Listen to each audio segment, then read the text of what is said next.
Franco making his debut here in the MPL. I love it already, but usually we see the Franco as a counter towards Assassins. We haven't seen the jungle picked up for RRQ yet, so this might be a little premature because if Albert goes for, let's say, the Yi Sun Shin, a little bit more range, right? Maybe even going for something like, at this point, they can go for Roger. He can pick when to go in. Franco will just be completely nullified. True, but with the Roger being a really, I'd like to say Roger's a melee type of hero, and with the Franco in the midst of it all, I feel like Franco can use his ultimate to be able to disable this Roger from snowballing. But yes, as you were saying, it is going to be the Yi Sun Shin as well as the Estes pick coming in from the side of RRQ. So already a very different game plan for RRQ Hoshi in the second game. With what previously they wanted to go for pickoffs, now it seems like they want to go for more of a team fight type of conditioning for game number 2. I think there's some potential here. They do have pick-off potential with the Franco, and if they don't get the engagement that they really want, they do have the Veil to fall back on. So that'll be great, but at the same time, RRQ has just a lot more options to play with as well. They have a lot of AoEs, and that Estes will be quite dangerous. If the Veil gets ahead though, he can instantly one-shot one member, so that can quote-unquote counter the Estes, but that will come down to the execution, man. That'll be quite difficult. Yeah. So if you're asking me which one I think has more potential, I think if GEEKFAM can get control in the early game and actually use that lead effectively, they do have a chance on beating RRQ now. Okay, but for now, it's going to be a very, very unique draft from the side of GEEKFAM.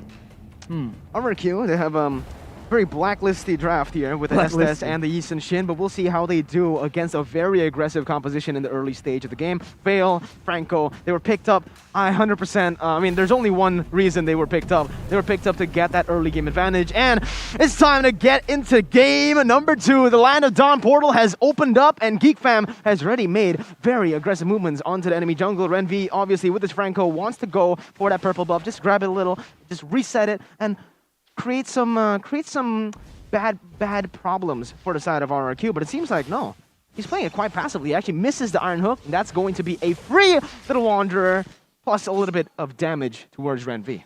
I mean, this is already quite good here from the side of GEEKFAM, okay? They are trying to adapt as well as adjust to the playstyle coming in from RRQ Hoshi with the addition of so much CC as well with the Veil, like Arashi mentioned earlier. It is going to be very important for RRQ Hoshi to bear in mind of the ultimate that this Veil can have, especially in team fights. And once again, Renvi here already being able to buy a lot of time actually for his team, knowing that, you know, Albert, a very snowballing type of character, they are trying to do their best to, you know, limit this from happening. For sure, Yi Sun Shin's strong suit is that farming speed, you know, how mobile he is on the map to get that late game, to farm towards that late game. So delaying it with the Franco is already a small win for the side of GEEKFAM, but with that aggressive, pick style composition, with the, actually 3 members with good crowd control. We were joking about Goni earlier, but with Franco, Paquito, as well as Veil, they have a lot of options. And they need to actually try and use it effectively, because if they have all the crowd control in the world, but they are not going to try and punish RRQ by trying to get pickoffs, they won't be able to actually capitalize on that really very effective draft. Yeah. One thing I do want to mention as well here, Eterna, is that, you know, I mentioned earlier it's a very blacklisty draft here, but Chuan jumping in, no follow-up just yet. Renvido is making his way. Iron Hook almost connects, but Skylar is just way too slick for that. Almost a huge play, but GEEKFAM, this is bad for them. They're already in the top side, whereas RRQ Hoshi, they picked up the turtle. They've only gotten half of this, not even half of that gold turret. Vin, oh my god. It's so frustrating to see. It's always just a pixel away from connecting.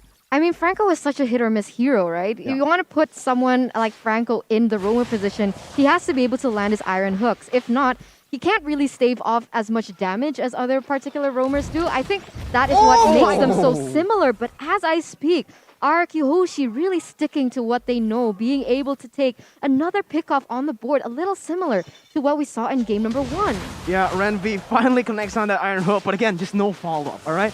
When Vince gets a knock-up, the Iron Hook doesn't land. When he gets the Iron Hook, no follow-up from the team. Bro. Just unfortunate at this point, but that was your first blood presented to you by the Samsung Galaxy A series. GeekFam, this game, they have, actually, I like the way they're going. They've actually adapted already from the mistakes of the last game. They're looking for the trades. When RRQ goes to control the bottom side, they don't go for it. They don't respond in the same way they did in the first game. They went up top. Unfortunately, though, wasn't a trade they were looking for. They did not get a pickoff, and now they are struggling. 1,000 gold lead against a Sicilian. Yeah, they're losing in trades right now. And when you were talking about that Franco, I wanted to mention it's a little like the boy who cried wolf, right? Yeah. So they're expecting it to hit. It doesn't hit. For the third time, it doesn't hit. And once it hits, there is no follow-up because maybe, just maybe, GeekFam, they're not ready for it to hit.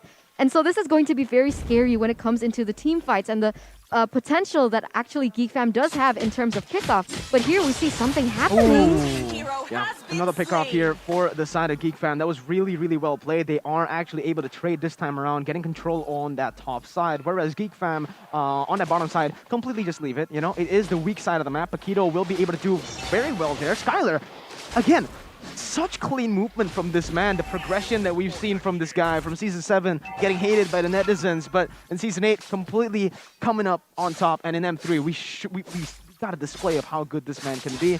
But so far, RRQ, not only just in the drafts, but the way they play the game, it feels like they've already learned from their losses in M3. For sure, it's a lot more calculated, as we can see. Even though they are four men on GeekFam sent to the top side, yeah, the tower gold is taken away, but not much aside from that. So they're still able to minimize their losses as much as possible. And honestly, they have the very strong late game. They have 2 marksmen and a Sicilian. So it's a very greedy draft by all means. But this also means that GeekFam are the ones that's fighting against the clock, because if they don't end the game fast, that's a lot of damage. And I'm not quite sure if the Franco will be tanky enough to absorb all that.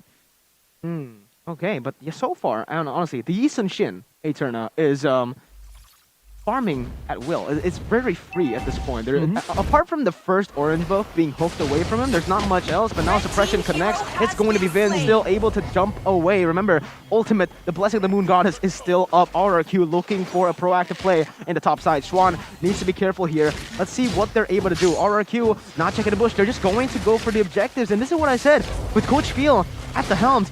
They don't go for these crazy skirmishes anymore. They don't look for forces, but they do, in fact, get a kill in the mid lane. Iron Hook connects, and that's going to be the Phantom Execution to finish off the kill. Julian picks up one. When they lose something, they get one back. Julian jumping back and forth, puncture away. That's going to be Skylar zoning Julian away with the shotgun. And again, RRQ playing a very different game to what we expect from them. Yeah, I was just about to say, RRQ Hoshi, they are looking very much more disciplined than we saw in game number 1, right? They are still looking for their pickoffs. That is what they like. That is what they like to do. But of course, they do still have the objectives on their mind. They are able to take the towers all across the board as well as the turtle. So now GeekFam, with the strategy that they want to have, they want to look for team fights, I'm guessing. But unfortunately, RRQ Hoshi, they're really good at splitting the map. And now we can already see RRQ Hoshi trying to pressure Maves here, but they have to be careful because there is some setup coming in from GeekFam as well. Ooh. Yet again, the skills are being used, but they don't seem to be connecting, and it doesn't seem like their team is actually in the right spot. Yeah, look at that. Skylar actually gets hooked, but Finn is right there in the mid lane, though. It's going to be Vin still able to run away from the side of RRQ. Purple buff is going to be started by Julian. RRQ still completely controlling the tempo, and at this point, this is where GeekFam are going to find it a little bit hard to look for trades, because all the turrets in the side lanes have been taken down. RRQ already have scaled properly here up to this mid-game. Clay, Vin, Skylar, and even the Yi Sun Shin are a menace. I don't think they're going to be able to trade nor contest for fights anymore. I think their only way to win or to get the game back to their hands is wait for a mistake.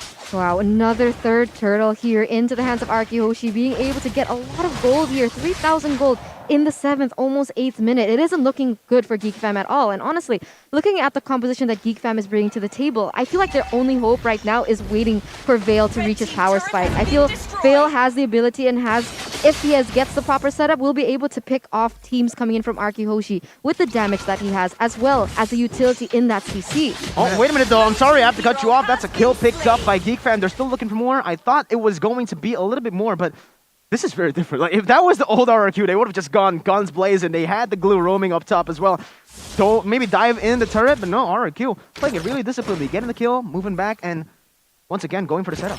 Yeah, and despite the best efforts from GEEKFAM, we do see that the highest goal in the game is still on Albert as well as Skylar. And now Renby will be the main target, and RRQ again playing with his very aggressive style.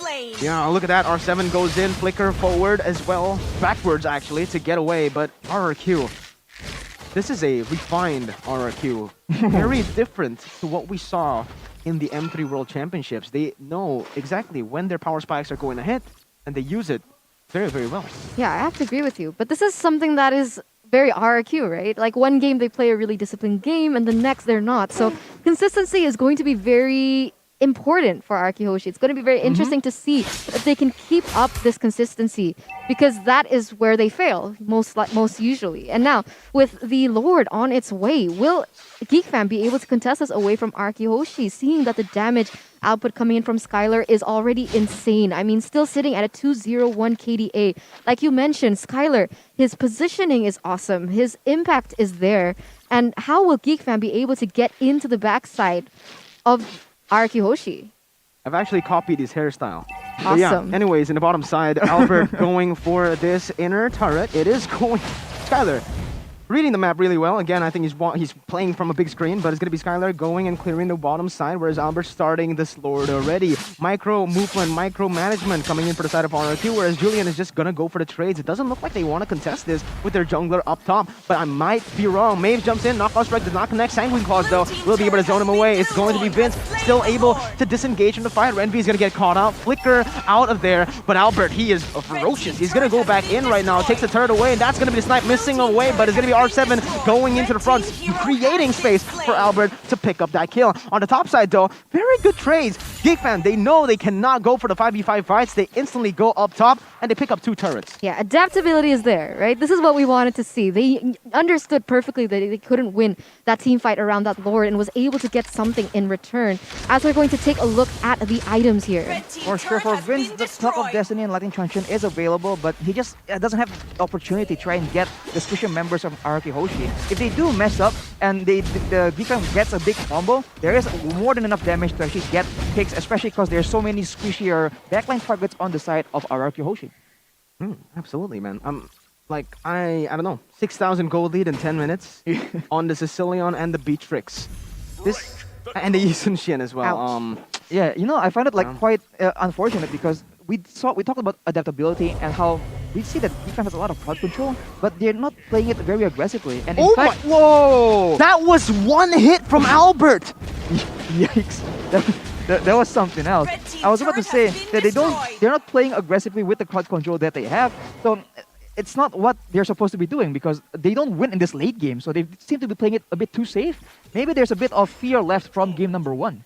The issue is, if they do want to play it more aggressively, the damage output coming in from RRQ Hoshi is already so evident. Yeah, at this and the point. problem is, even though that Vince on this Veil will progress into the later stages of the game, especially with the itemization he has chosen with the Winter Truncheon as well as the Clock of Destiny, unfortunately, a Veil, they can't... It's not a click and point type of CC, you know, right? Yep. It needs a proper type of setup, and unfortunately, there is not much of a setup coming in from GEEKFAM right now for this Veil to have its utmost impact in the team fights. I just want to say this before I throw it back to you, Eterna. Albert got level 15 in the 10th minute of the game. That is insane. He's already at DHS. Usually for me, it'll take like 20 minutes to get there, but anyways, RRQ, what the heck was that? I mean, again, you see the player growth for Albert. For the most part, he hasn't had any trouble farming in the jungle at all. Now Renby goes to try and make sure that the purple buff is taken by his team, and Vince was able to secure it.